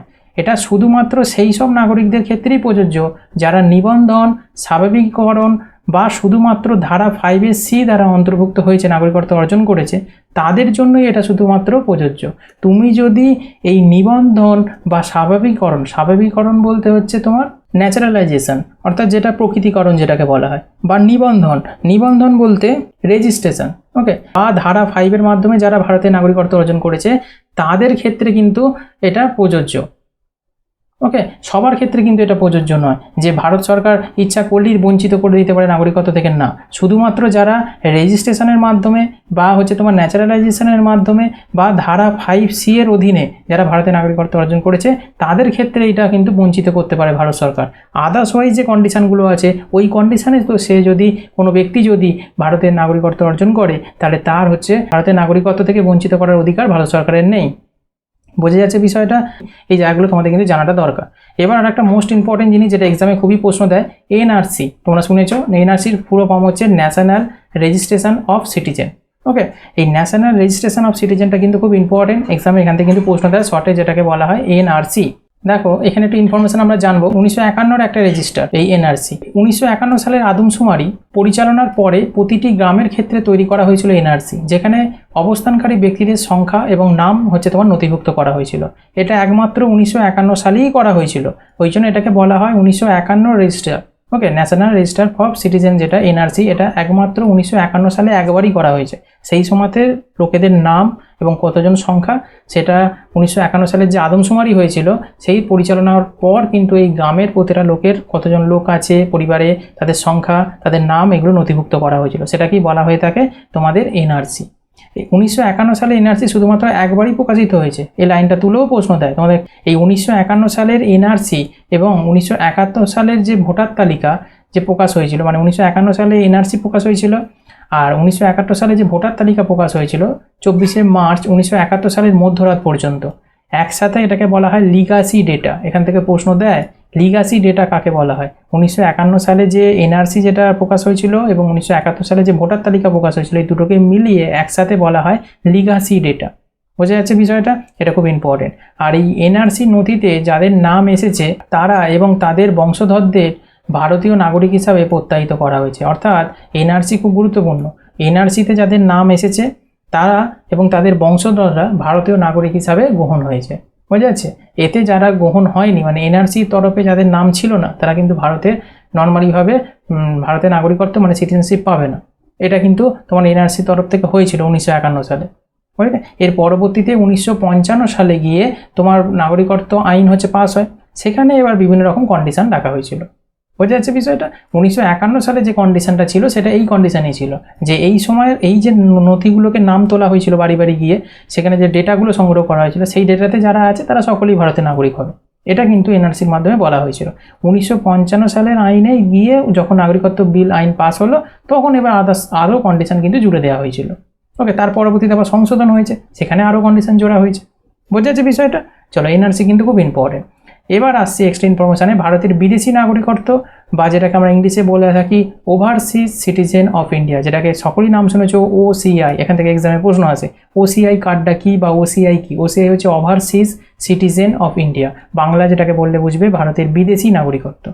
ওকে, ভারতে আছে কিন্তু বিদেশি নাগরিকত্ব গ্রহণ করে আছে, এটাকে বলা হয় ওসিআই। এখান থেকে প্রশ্ন দেয় ভারত সরকার বর্তমানে প্রায় 16টা দেশের মনে হয় যতটা সম্ভব এখনো পর্যন্ত প্রবাসী ভারতীয় বংশোদ্ভূত নাগরিকদের শর্ত সাপেক্ষ ডুয়েল সিটিজেনশিপ দিয়ে রেখেছে। তো এইটা সম্পর্কে আমরা একটু জানবো। ওসিআই কার্ড বিদেশি নাগরিকদের জন্য যারা 26শে জানুয়ারি 1950 ভারতীয় নাগরিকত্বের জন্য যোগ্য বা সেই তারিখে বা তারপরে ভারতীয় নাগরিক ছিলেন, মানে 26শে জানুয়ারি 1950 ভারতীয় নাগরিকত্বের জন্য যারা যোগ্য ছিল, ওকে, তারা এবং তারপরে যারা ভারতীয় নাগরিক ছিল তাদের জন্য এই ওসিআই বিদেশি নাগরিকদের জন্য এই কার্ডটা কিন্তু রয়েছে। ওকে, এটা একটা কার্ড, ওসিআই একটা কার্ড বলতে পারো। এই ওসিআই কার্ড বিদেশি নাগরিকদের জন্য এই কার্ডটা থাকে। ওকে, নেক্সট হচ্ছে পাকিস্তান এবং বাংলাদেশের নাগরিকরা ওসিআই কার্ডের জন্য যোগ্য নয়, এটাও কিন্তু বলা আছে। পাকিস্তান এবং বাংলাদেশের লোকেরা কিন্তু ওসিআই কার্ড মানে হচ্ছে ওভারসিজ সিটিজেন্স অফ ইন্ডিয়া কার্ডটা কিন্তু পাবে না। একজন ওসিআই কার্ডধারী ভোটাধিকার কিন্তু নেই, মানে একজন যারা ওসিআই কার্ড পাবে তারা কিন্তু ভোট দিতে পারবে না ভারতে এসে। তোমাদের আমি প্রথম দিকে বলেছিলাম বিদেশি তুমি যখনই একটা নাগরিকত্ব অর্জন করছো তুমি কিন্তু ভোটটা কিন্তু ভারতে এসে দিতে পারবে না। বোঝা যাচ্ছে? ভোট দিতে গেলে তোমাকে বিদেশি যে কোনো দেশের তোমার নাগরিকত্ব ক্যান্সেল করতে হবে আগে, তবে তুমি ভোট দিতে পারবে, তার আগে দিতে পারবে না। আর পাকিস্তান আর বাংলাদেশ এই দুটো জায়গার কিন্তু ওসিআই কার্ডই হয় না। বোঝা যাচ্ছে বিষয়টা? ওসিআই দ্বৈত নাগরিকত্ব নয় অ্যাকচুয়ালি। ওকে, ওসিআই কার্ডধারীরা ভারতীয় নাগরিক নন, এটা হচ্ছে বোঝায়। ওসিআই কার্ড একটি বহুমুখী এন্ট্রি হচ্ছে আজীবন ভিসা ভারতে যাওয়ার জন্য। ওকে, ভারতে একটা ভিসা পাচ্ছ, যেটা ভিসাটা কি আজীবন তুমি ভারতে যেতে পারবে, সেটাই হচ্ছে ওসিআই কার্ড বলতে পারো অ্যাকচুয়ালি। আর একটা কি, ওসিআই কার্ডধারী ব্যক্তিদের আর্থিক, শিক্ষাগত, অর্থনৈতিক বিষয়ে এনআরআই হিসাবে সমান অধিকার কিন্তু রয়েছে। যারা এনআরআই হয়, ওকে, জানো তো এনআরআই, এই এনআরআই হিসাবে সমান অধিকার কিন্তু রয়েছে ওসিআই কার্ডধারী ব্যক্তিদের আর্থিক ক্ষেত্রে, শিক্ষাগত ক্ষেত্রে এবং অর্থনৈতিক ক্ষেত্রে। কিন্তু তারা ভারতের কৃষি জমি অধিগ্রহণ করতে পারবে না। ওকে, মানে ভূমি, ওকে, ল্যান্ড, সেই ল্যান্ড বা ভূমি মানে কৃষি জমি অধিগ্রহণ করতে পারবে না। সে এখানে এসে আর্থিক কিছু করতে পারে, শিক্ষাগত বিষয়ে কিছু করতে পারে, অর্থনৈতিক বিষয়ে সে কিছু করতে পারে, কিন্তু সে যদি বলে বিদেশ থেকে এখানে এসে সে হচ্ছে কী করে, তার ওসিআই কার্ড আছে, সে এখানে এসে জমি কিনতে পারবে, সে জমিটা কিনতে পারবে না। তুমি এখানে মানে অ্যাকচুয়ালি বলতে চাইছে যে এখানে এসে তুমি জমি কিনতে পারবে না, মানে স্থায়ীভাবে তুমি এখানে ঘর বাড়ি করে থাকবে হবে না, তোমাকে ঘর ভাড়া নিয়ে তুমি থাকো, অন্যের আন্ডারে থাকো, নিজের নামে কোনো প্রপার্টি থাকা যাবে না, এটাই বলা হচ্ছে। বোঝা যাচ্ছে বিষয়টা? তাহলে এই ওসিআই কার্ড কিন্তু খুব ইম্পর্টেন্ট। ওসিআই থেকে প্রশ্ন আসে ওভারসিজ সিটিজেনশিপ অফ ইন্ডিয়া। ওকে, পুরো ইনফরমেশনটা তোমরা বুঝতে পারলে OCI overseas citizenship of India সম্পর্কে। চলো আমরা পরবর্তী এবার এমসিকিউতে চলে যাবো। লুসিয়েন্টের সেই এমসিকিউগুলোতে দেখে নাও। নিম্নলিখিতগুলির মধ্যে কোনটি ভারতের নাগরিকত্বের অধিকার নিয়ন্ত্রণ করার ক্ষমতা রয়েছে? 4টে অপশান আছে। চারটে অপশনের মধ্যে নিয়ন্ত্রণ করার ক্ষমতা আছে সংসদের, পার্লামেন্টের। একটু আগে আমি তোমাদের বলে এসেছি বিষয়টা। অপশন সি হয়ে যাবে রাইট আনসার। নেক্সট কোশ্চেন দেখো 2 নম্বর, ভারতের সংবিধানের 5 থেকে 11 নম্বর আর্টিকেলে মানে অনুচ্ছেদে কোন বিষয়ের সাথে ডিল করে, মানে with what subject do the article 5 to 11 of the constitution of India deal. চারটে অপশনের মধ্যে রাইট আনসার তোমরা বুঝতেই পারছো কোনটা হবে বলো তো, অপশন বি হয়ে যাবে রাইট আনসার। নাগরিকত্ব, সিটিজেনশিপ বর্ণনা করা আছে 5 থেকে 11 নম্বর আর্টিকেলে, এটা আমরা সকলেই জানি। 3 নম্বর প্রশ্ন দেখো, সংবিধানের কোন অংশে নাগরিকত্বের বিস্তারিত উল্লেখ আছে? সংবিধানের কোন অংশে নাগরিকত্বের বিস্তারিত উল্লেখ আছে?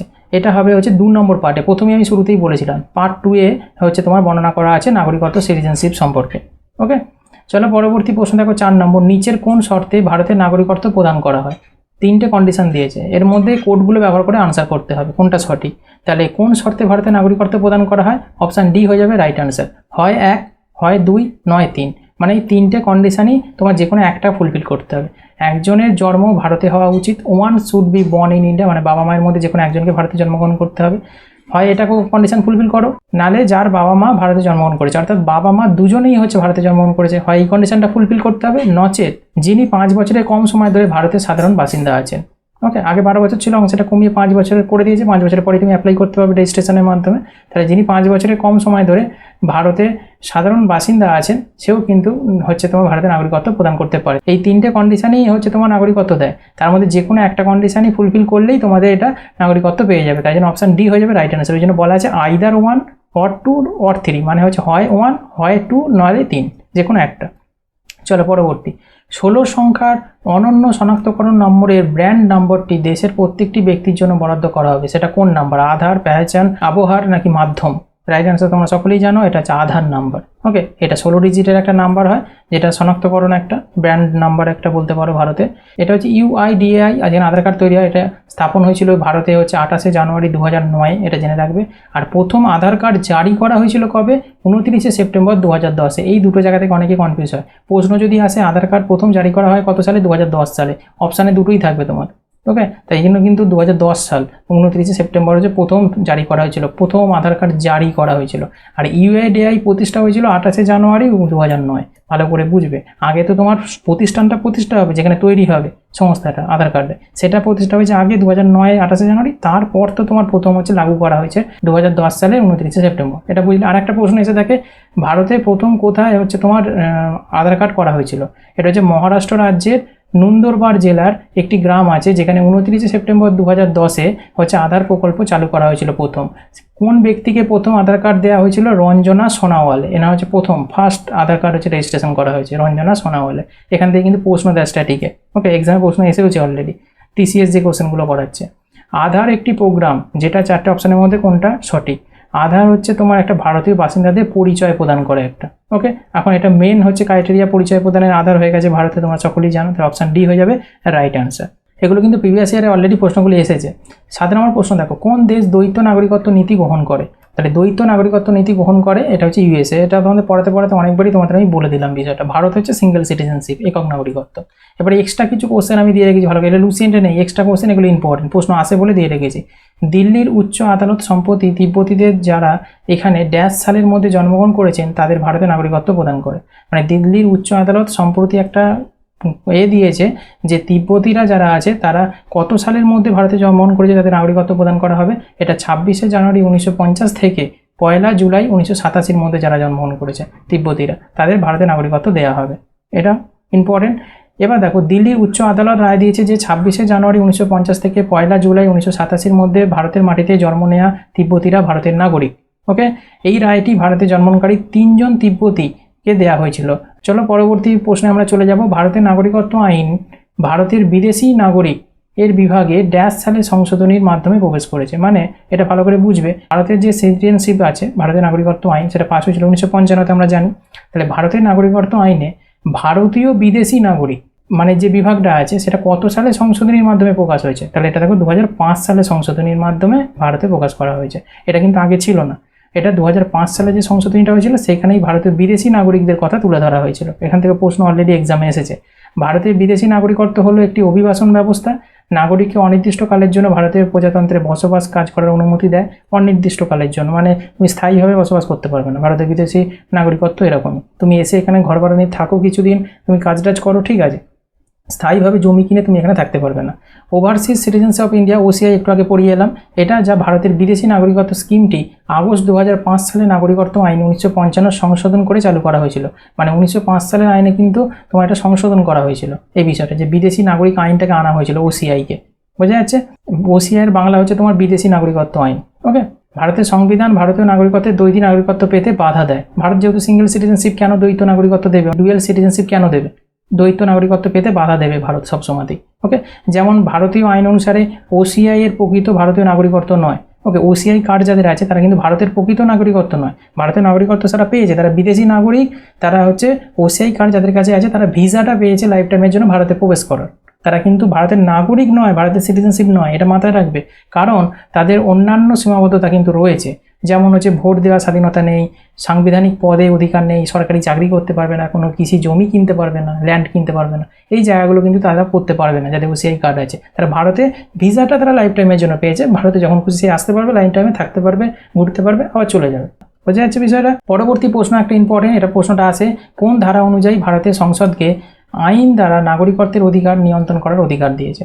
তাহলে কোন ধারা অনুযায়ী? এটা আর্টিকেল 11 অনুযায়ী। সেটা আমি তোমাদের প্রথম দিকেই বলেছিলাম যে আর্টিকেল 11 নম্বর যে ধারাটা আছে, 5 থেকে 11 পর্যন্ত সিঙ্গেল সিটিজেনশিপ বর্ণনা করা আছে। তার মধ্যে 11 নম্বর যেটা আছে সেটা হচ্ছে তোমার নাগরিকত্বের অধিকার, এটা বর্ণনা করা আছে 11 নম্বর আর্টিকেলে। খুব ইম্পর্টেন্ট এটা।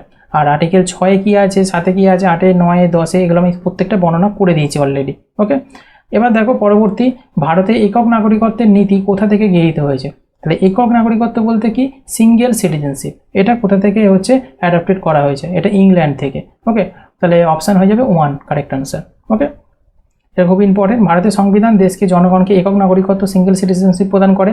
তারা যে রাজ্য বা অঞ্চলগুলিতে বাস করে তারা নির্বিশেষে সেই সকল মানুষ হলো সেই দেশের নাগরিক। অর্থাৎ তুমি পশ্চিমবঙ্গে বাস করছো, তুমি হচ্ছে উত্তর দিনাজপুরে বাস করছো, যে কোনো রাজ্যে বাস করো না কেন, টোটালি তোমরা হচ্ছে ভারতের মধ্যে বাস করছো, তাই একটাই সিঙ্গেল সিটিজেনশিপ, তোমরা ভারতীয়।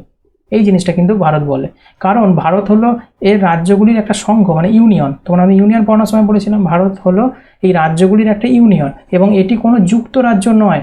ওকে, তো ফেডারেল সিস্টেম তো নয়, রাজ্যগুলি সংঘ থেকে পৃথক করা যেতে পারে না। রাজ্য সবসময়তেই তোমার সঙ্গে ইউনিয়নের সাথে যুক্ত হয়ে থাকবে, মানে প্রত্যেকটা রাজ্য কানেক্ট থাকবে কার সাথে? ভারতের সেন্ট্রালের সাথে। ওকে, তাই জন্য এই যেহেতু ভারত হলো একটা রাজ্যগুলির সংঘ, ইউনিয়ন। তারপরে দেখো এই মার্কিন কি যুক্তরাষ্ট্রের ক্ষেত্রে এটি অন্যরকম, যেটা বলছিলাম, সেখানে নাগরিক হলো যে প্রদেশে তিনি বাস করেন সেখানে কিন্তু নাগরিকত্ব পায়, আবার টোটাল দেশের একটা নাগরিকত্ব, মানে ডুয়েল সিটিজেনশিপ আছে। যেমন ইউএসএতে তুমি যেখানে তোমার ক্যালিফোর্নিয়া বাস করছো, ক্যালিফোর্নিয়ার একটা সিটিজেনশিপ পাবে, আবার টোটাল ইউএসএর একটা সিটিজেনশিপ পাবে। ওকে, তাহলে ডুয়েল সিটিজেনশিপ তুমি কিন্তু পেয়ে যাবে, কেননা সেখানে হচ্ছে যুক্তরাজ্য ফেডারেল সিস্টেম চলে, কিন্তু ভারতে সেটা চলে না। ভারত হচ্ছে একটা ইউনিয়ন। ওকে, একটার আন্ডারে সমস্ত রাজ্যগুলো তার আন্ডারে রয়েছে, তারা ইউনিয়ন হিসেবে কিন্তু কাজ করছে, প্রত্যেকটা রাজ্য সেন্ট্রালের আন্ডারে জুড়ে আছে। বোঝা গেল বিষয়টা? আর পরবর্তী প্রশ্ন দেখো, নিম্নলিখিত কোন কারণে একজন ব্যক্তি ভারতের নাগরিক হতে পারেন না? 4টে কন্ডিশন দিয়েছে, এর মধ্যে রাইট আনসার হবে স্বেচ্ছায় অন্য দেশে নাগরিকত্ব গ্রহণ করলে তোমার ভারতীয় নাগরিকত্ব ক্যান্সেল করা হয়। এটা আমরা পড়ে এসেছি, তো এটা একটা ভালো প্রশ্ন, এটা এক্সামে আসে। আর এই নাগরিকত্ব আইন 1955-তে কী বলা হয়েছিল সেখানে কন্ডিশন দিয়েছি। সাধারণত 1955 সালে যে আইনটা ছিল, নাগরিকত্ব আইন প্রথম পাস হয়েছিল, ভারতের নাগরিকত্ব অর্জনের বিধান কিন্তু দেওয়া হয়েছিল। কন্ডিশনগুলো এখানে রয়েছে, তোমাদের এই কন্ডিশনগুলো অলরেডি আমি তোমাদের বলে এসেছি। ওকে, তো এই কন্ডিশনগুলো তোমরা অবশ্যই নোট করে নেবে, এগুলো তোমাদের কাজে লাগবে। নেক্সট কোশ্চেন দেখো, ভারতের নাগরিকত্বের জন্য অবদান করার আগে ভারতে থাকার ন্যূনতম সময়কাল কত? তাহলে ভারতের নাগরিকত্ব সিটিজেনশিপ তুমি নেবে, সেটা আবেদন করবে রেজিস্ট্রেশনের জন্য, তাহলে তার জন্য ন্যূনতম সময়কাল হচ্ছে 7 বছর। ওকে, 7 বছর তুমি ভারতে থাকো, তারপর তুমি সেটা আবেদন করতে পারবে। ওকে, 7 বছরের বেশি সময় ধরে ভারতে বসবাসকারী একজন ব্যক্তি স্বাভাবিকভাবে ভারতের নাগরিকত্ব চাইতে পারেন, রেজিস্ট্রেশনের জন্য আবেদন করতে পারেন। যদি কোনো অঞ্চল, মানে নতুন অঞ্চল ভারতের অংশ হয়, তবে সেই অঞ্চলের আদিবাসীরা ভারতের নাগরিক অটোমেটিক্যালি হয়ে যায়। ধরো কোনো একটা নতুন একটা এলাকা সে হচ্ছে গঠন করলো, তাহলে সেই এলাকায় যারা বসবাস করবে মানুষেরা, তারা কিন্তু অটোমেটিক্যালি সিটিজেনশিপ পেয়ে যাবে, তাদের জন্য নতুন করে রেজিস্ট্রেশন বা আদার্স কোনো ক্রাইটেরিয়া পূরণ করতে হবে না, যেহেতু ভারত সেইখানে এলাকাটা গঠন করেছে, তাই সেই এলাকায় বসবাসকারী মানুষরা অটোমেটিক্যালি ভারতের নাগরিক হবে। এইটা একটা ব্যতিক্রমী কিন্তু রয়েছে। আর 7 বছর সময় ধরে ভারতে বসবাসকারী একজন ব্যক্তি স্বাভাবিকভাবে ভারতের নাগরিকত্ব অর্জন করার জন্য রেজিস্ট্রেশন করতে পারে। তাহলে নাগরিকত্ব সিটিজেনশিপ তোমাদের ক্লাসটা কেমন লাগলো অবশ্যই তোমরা কমেন্ট করে জানিও। ভালো লাগলে একটা লাইক করে শেয়ার করে দিতে ভুলো না। ওকে, নেক্সট ক্লাসগুলো তোমাদের খুব তাড়াতাড়ি আসবে, আর অন্যান্য যে ক্লাসগুলো চলছে অবশ্যই করতে থাকো। Thank you, thanks for watching this video.